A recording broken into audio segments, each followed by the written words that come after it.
Now, what we would like to present you are three projects, practices taking place in three different countries, and that I would say are a more local approach to tackle concrete rural housing issues in different rural areas. I would like to welcome first Frederik Fischer from Neulandia, founder of Neulandia, who is going to be the first speaker of these inspiring presentation examples, and specifically for this KoDörfer co-village. Hope that this pronounced very correctly. And please, Frederick, the floor is yours. Tell us more about your work in Germany about this. Perfect. Thanks a lot, Patricia. Just a minute to, so you should see now. All right. Yeah, I'm really happy to be here to present you the idea of the KoDorf co-village. It would be the English translation. So what's the concept? KoDörfer consists of a collection of small houses and spacious communal areas which are shared. The houses are really small, like we start with 25 square meters, and even the biggest models are only 80, and revitalize old industrial infrastructure that has been abandoned. So in this case, it's an old sawmill in Brandenburg, and around the sawmill, which will be transformed into a big communal space with co-working, yoga rooms, workshops, a farm shop, and a huge kitchen. There are those 40 small homes where people can live privately, but at the same time, of course, communally in a way. So the idea behind the housing or the houses, the tiny houses per se, is that everything that we don't need in our own home and which actually makes more sense to share, we put out of the individual rooms or houses and in the huge communal space. So, for example, you don't need a huge kitchen, open plan kitchen, if you only host like bigger groups of friends a couple of times a year, or you don't need your own guest room if that can also be better used if combined in the community. And there are several examples where if we go about smartly in how we use space and make the most out of it, and the separation between what we actually really need in the private house and what we can also more better and smarter use in the community. I think we can all agree and come to solutions to reduce the space that we need, and at the same time not only share a similar quality of life but actually a bigger quality of life by sharing facilities. Seconds. Yeah, like timing wise, it's really perfect because after 5 years of very exciting planning, so to speak. Actually, it's not only exciting, it was terrifying at points because over and over again during the last 5 years, this project was about to not be continued because building such a project as a young cooperative in Germany, it is really demanding for all parts involved, for actors involved, for us, of course, but also for the municipality, who is a very important partner, and the construction companies, the members of the cooperation. But luckily, after 5 years, we managed now. This is really happening right now to set up the first houses. So what you see on the left, that's the whole area, the whole plot that is prepared for the construction of the houses right now. And then until the end of the year, the first families can move in. Overall, we will have around 100 people moving in the KoDorf, and members of the community already took over to some extent the station that you see on the northern end of the left picture, which is one of the first cooperatives to use the old station. And so there is a real aerial development happening right now. So it's not only the KoDorf, there are many actors coming together to really revitalize this part of rural Brandenburg. The co-house or the KoDorf is only one example of the project that we're doing, and it's the biggest, as you can imagine. I mean, building those bigger settlements with dozens of houses, that requires a lot of time, also a lot of resources. And because of that, we are focusing more and more on how to use the built infrastructure and not build something new. So out of the KoDörfer, there are other projects like the Summer of Pioneers, where we invite creatives to live 6 months on the countryside as a community and work together, municipality, to enact non-profit projects there. We are focusing on turning old standardized housing of the GDR, Plattenbauten, into student livings.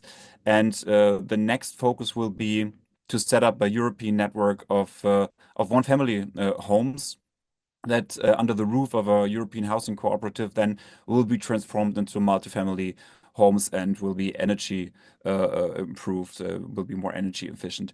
So we deeply believe in the future of exactly that approach. And during the last 5 years, we can also really say that there is a lot of demand for those kind of formats and concepts.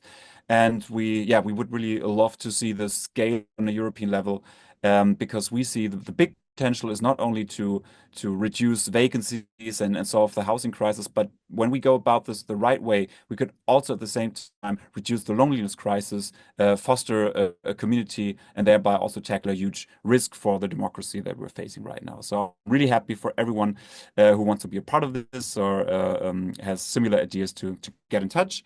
And looking forward to the questions.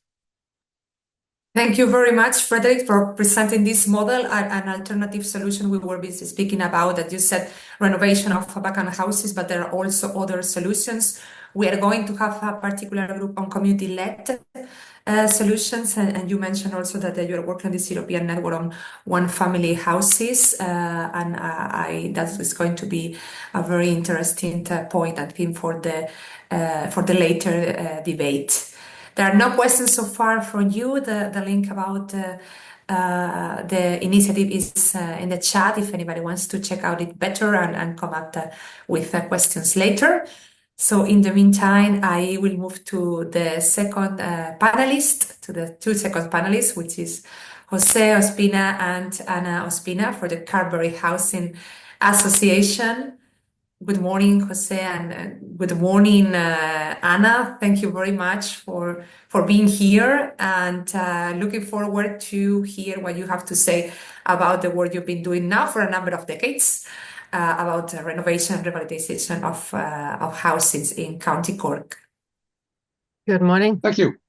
Good morning. I'm José Ospina from the Carbery Housing Association. I'm the chair. Hopefully you can see my slides there at the moment. I'm joined by Ana Ospina, who's the operations manager for Carbery Housing Association. Now, if I could just explain, the presentations that we've heard are all incredibly interesting, and we're very pleased to be here. We feel we're really in family here. You're talking the same language that we talk. Our take is slightly different on this. We, Carbery Housing Association, really, and I'm trying to get it to move now. Yeah, the Carbery Housing Association is based on the largest rural county in Ireland, which is Cork County Council.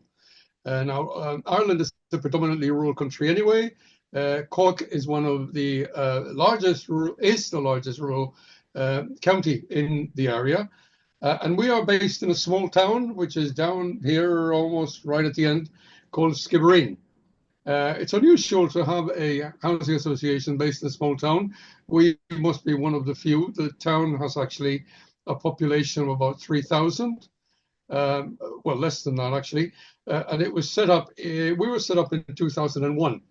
And it was purely a community initiative by local residents to do something, to set something up that would help provide additional housing for mainly young people in the area who are being priced out of the housing market. This is, as was said earlier, a tourist area, and house prices were starting to rise even as early as 2000 because of the influx of tourism into the area.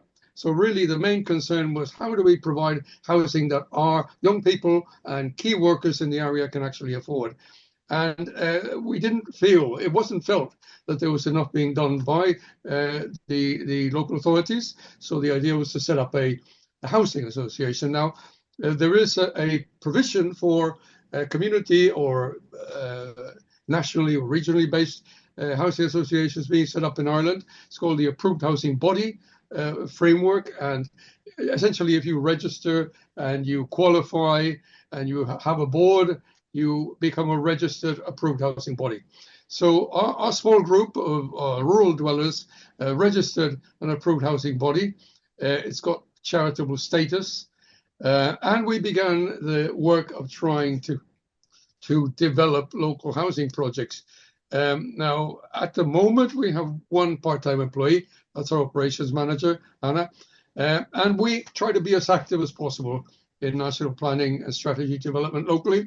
We also participate in European projects of various sorts with Housing Europe, the Rivers Network, and so on. We're governed by a 10-member board of directors that are drawn from local people who founded the association, but also from professionals that have joined us over the years and provide a number of different skills. These are our directors. They're actually selected from the membership, and they are the backbone of the association. They're really all the assets that we had to begin with and all the assets that we go forward with. We started around 2001. We proposed new build developments to the county council, but they were not supported. We were unfortunately frustrated by withdrawal of sites, by refusal of planning for different projects. However, we kept on involvement in European projects and secured funding under Alterner, under Interreg, under the social economy to develop different initiatives that prepared us, if you like, for housing. We didn't actually begin securing housing until 2010, when we, through a new government program to try to use empty properties, we secured properties under lease from private owners, which we then repaired and managed and were made available to people from the Cork County housing list. In 2013, we had perhaps our biggest break in that the government introduced the mortgages to rent program, where approved housing bodies were supported in purchasing properties where residents were unable to pay their mortgages and were able to keep the residents housed as social tenants, paying a council equivalent rent. We have worked on this program since then. We have purchased 21 properties. I'll explain how we purchased them a bit later, and we have 14 more under negotiation. This is a rather complex program to manage, but we've been managing and pushing it forward. Most of the properties that we purchased are in rural areas. They're one-off properties throughout the rural areas of Cork mainly, but we have some in the city as well. About maybe 30% of our properties are in Cork City. We've also continued making proposals to the County Council for new build development. We're still not really receiving any support. We recently made a proposal for a housing project, a small collaborative housing project on Shirkin Island in West Cork, but that unfortunately was blocked through planning restrictions. So to summarize, mortgages to rent is our core activity. It's what keeps us going at the moment. It's what we can really have access to, but we're looking to diversify into new build and other forms of community self-building and renovation of homes. We also always aim to achieve a high standard of energy efficiency and have done our best to incorporate renewable energy into the properties. Just briefly, the way that our process works at the moment with mortgages to rent. We buy properties that are offered to us by a government agency called the Housing Agency that have a database of properties and mortgage arrears. We express an interest in properties. We usually express an interest on all properties that come up in Cork County. We've confined ourselves to Cork County because we don't want to spread ourselves too thinly in order to ensure that we can maintain the properties correctly. We identify repair costs in the properties through a full survey that's carried out both by a surveyor and a builder, agree these costs with the housing agency, and these costs are deducted from the purchase price. That is, we have a valuation, we estimate the cost, we deduct the repair cost from the purchase price, but include the cost in the borrowing. So we borrow both to buy the property at a discounted price and to carry out the works. This is funded 30% from an instrument which exists in Ireland called CAF, Capital Assistance Loan Funding, which is a standing loan from the council, which is only repayable after the main loan has been repaid. And we also secure a commercial loan for 70% of the cost of the repair. Now that is challenging. We used to get this fund from AI Bank originally, from our local bank. They now say they can't continue lending to us. We then secured it from the Housing Finance Agency, which is the public bank. We're now having difficulties with the Housing Finance Agency in securing more funding. So we are challenged in terms of being able to continue securing loan funding. Hopefully, some of the European initiatives being considered can help in that. The loan is repaid by something called a payment and availability agreement, which the local authorities pay us for every family we house. So we are actually paid for every family we house, more or less like a hotel would be. And with that payment, we repay the loans. The standing loan, incidentally, is calculated on the basis of our operating costs per year. So they will. This standing loan from the local authority is based on what our costs actually are. And now I'd like to pass over to Anna, who actually deals with our repairs. Hi. So when we buy one of these properties, particularly the mortgage to rent properties, they often haven't been very well maintained. There's a lot of repairs that are required on them. So we would always do a survey, as José's mentioned, before purchasing the properties, and we get a schedule of all the repairs that are required. And so as soon as we purchase that property, we would carry out the initial repairs, which are essential repairs that, you know, are just needed for the house to function properly. And then obviously over time, more repairs usually do become apparent. So there'll be things that the initial survey didn't catch, or things that have only just become issues post-purchase. And so though the initial repairs are funded by the council standing loan, the ongoing repairs then have to be funded by other rental income from the properties themselves. So that does make it a little bit more limited. The typical repairs that we would deal with on a regular basis would be repairs to roofs, septic tanks, windows, doors, floors, and stairs. We have to deal with mostly. This is not the most recent version of the presentation because I actually updated this. We don't have coal boilers, we have oil boilers. So that's a mistake there. So gas and oil boilers, which are not usually very efficient. They're often up to 20 years old, and often they haven't been kept maintained and serviced properly. So wherever possible, we try and get rid of fossil fuels if we can, but you know, sometimes this isn't possible. A lot of the houses have open fires still. So people are burning wood and coal and peat on their fires. We try and remove or you seal off fireplaces wherever possible. Sometimes the tenant would like to have a wood burning stove, which is more efficient than an open fire. So we do sometimes do that. If possible, we upgrade to heat pumps and solar panels, which I'll talk more about on the next slide. The repair costs for these houses can range from 20,000 to 100,000 per property, depending on the condition, and we carry out repairs on a priority basis. And then following on from that, we would aim to carry out regular inspections of the houses to monitor and prioritize the repair needs of each property. So we do aim to retrofit all of our houses wherever possible. Obviously, the ideal scenario is to carry out a full deep retrofit of the house. Most of our properties, when we buy them, they have a very low energy rating of often it's F or G, which is the lowest rating you can have. And so it's a real challenge to get them up to a B, which is what's required as a standard in Ireland.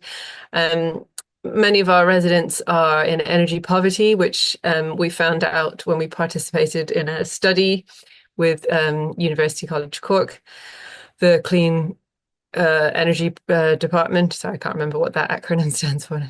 And so that means that many of our tenants actually can't afford to heat their houses sufficiently, which can lead to lots of secondary problems like damp and mold. So if we were to pay for this full retrofit ourselves, it would often cost between 60 and 100,000 per property. So it's incredibly costly. And usually it's not really viable for us to pay for this ourselves, because we don't have that kind of money to spend on all the houses. So the different funding sources that we would look at would be the Sustainable Energy Authority of Ireland, or SEAI, which is our national energy agency, and they offer a range of grants, but these will only pay for part of the cost. So this figure also of 50% is not accurate. It's usually more like in the region of 30%, and I did correct that on the final version. We also, wherever possible, we try and participate in European projects, which can help us to cover some of the costs of this work. So we recently took part in an Interreg Northwest Europe project called Red Wolf. And you can see an image from this project on the top left here. These are some solar panels that were installed on one of our houses as part of the Red Wolf project. Some of our residents, some of our tenants may qualify for 100% funded retrofits, but it depends on the type of welfare payments that they're in receipt of. And we've only had, I think, maybe 4 of our tenants have qualified out of 20 for those schemes. So it's very difficult to get.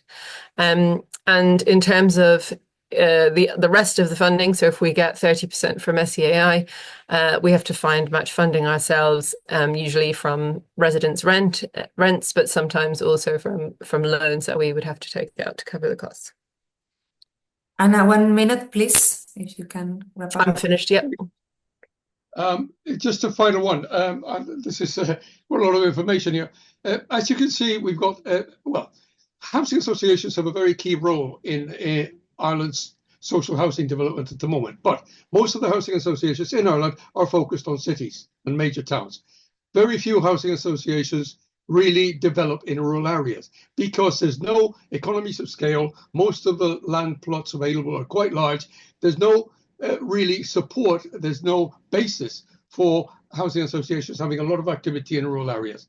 Therefore, small associations like ours face a variety of costs, as you might have heard, from startup costs to the sort of intensive repair work that you've heard, through lack of access to finance and planning and other sorts of barriers. The idea is that you really have to buy your projects from existing developers. Very few developers are doing small rural projects they're prepared to sell to us because the market is very competitive. What are the possible solutions? We believe that rural housing associations are a genuine and necessary alternative and should be supported. This argument that housing bodies like ours should only function in major cities, we think is unbalanced. Local rural areas need associations that are locally rooted, locally based, can reflect local needs and are enabled to work. We need access to building land. We need access to funding, both for purchase, for repair, and for retrofitting. And we need support for programs that can allow us to develop the sort of innovations that rural housing require. Rural housing is not the same as urban housing. It needs different solutions. It needs different approaches. And in order to do that, organizations like ours need to be enabled to try to pilot those innovations, or else we're going to be stuck trying to imitate urban systems that don't work in rural areas, to the detriment of rural development, rural housing, and rural housing supply. Thank you. That's us. Sorry. Thank you very much, José and Anna, but actually you concluded your presentation with a very, I think, clear, strong message and a very relevant one on the need of unlock the potential of rural housing associations.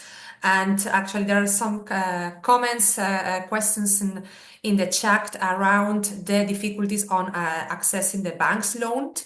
specifically for rural properties. I think this is an issue in several countries for sure, or in almost all of them. We have Keski commenting this from Finland, and similarly, Frederik said there's a same situation in Germany, and wondering what can we do at EU level to bring this up higher in the agenda and to advocate for it and to ease this hurdle of accessing bank loans. I think this is going to be an important point, perhaps for the group discussions that we can take forward. But thank you again a lot, Anna, Jose, for presenting the whole story. I think it was very interesting to get the picture of where you started and what you are doing, how some EU-funded projects also support you along the way, such as Interact. And I think this can be something that hopefully can also give others a hint on where they come from in their own territories. So now I would like to welcome the third and last speaker for this part of the agenda, who is Ángel Poveda from the local action group ADRISS, who is going to present the Villagehouse project. Good morning, Ángel. Hi, everybody. Good morning. Thank you for coming, for organizing this meeting. Well, my name is Ángel Poveda. I'm here to present you two projects. The first one is Villagehouse, which is a project of ADRISS, a rural development group that works on the southeast of Salamanca. We are close to Portugal, on the west of Spain. Well, our group are working for the development of almost 80 small villages of our area. We take special care in our projects for the respect of the environment, the historical and cultural heritage of our places.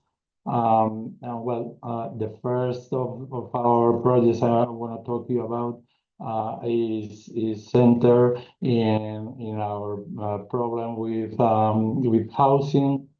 We have estimated that in our area we have almost 5,000 empty houses. Some of them are in danger of getting ruined or becoming ruined. We have been exploring the territory so as to realize that there is a lack of knowledge of how to manage older people with internet. So there's a lack of visibility of their properties. They maybe want to sell or rent it, but they don't know how to do it. So our first project, Villagehouse, is a quite simple one, but very necessary.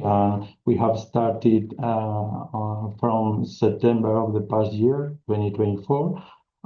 It has begun to give the first results, because as I have already told you, well, there are so many people older people living in our areas with a great lack of knowledge of how to manage themselves with technologies, with internet. Many of them don't know how to do good pictures, and all those things become in a great lack of visibility.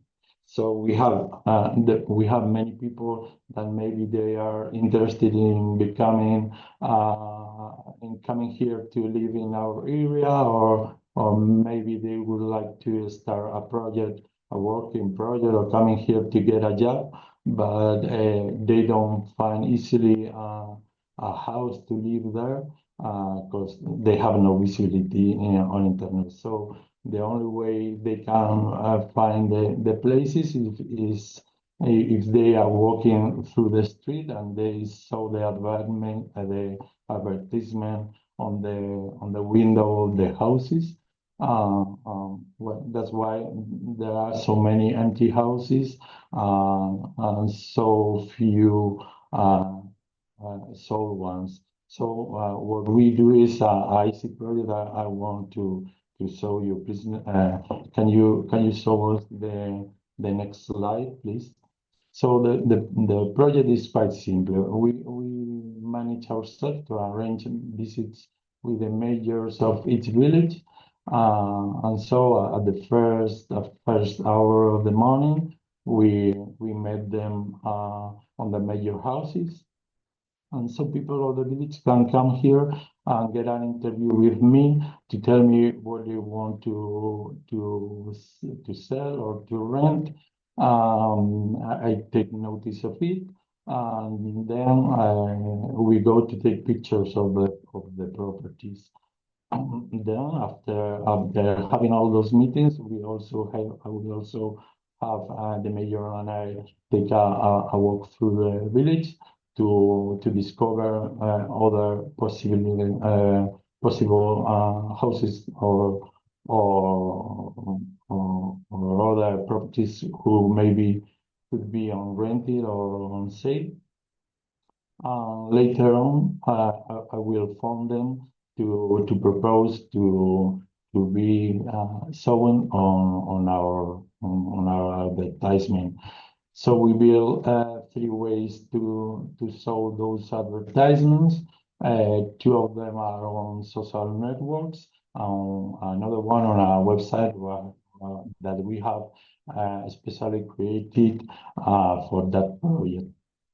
You can see there the three ways we show. One is on Facebook, one on Instagram, and another one on a web which is called revitalisation.adriss.net, which is the address of another project that I'm gonna talk to you about.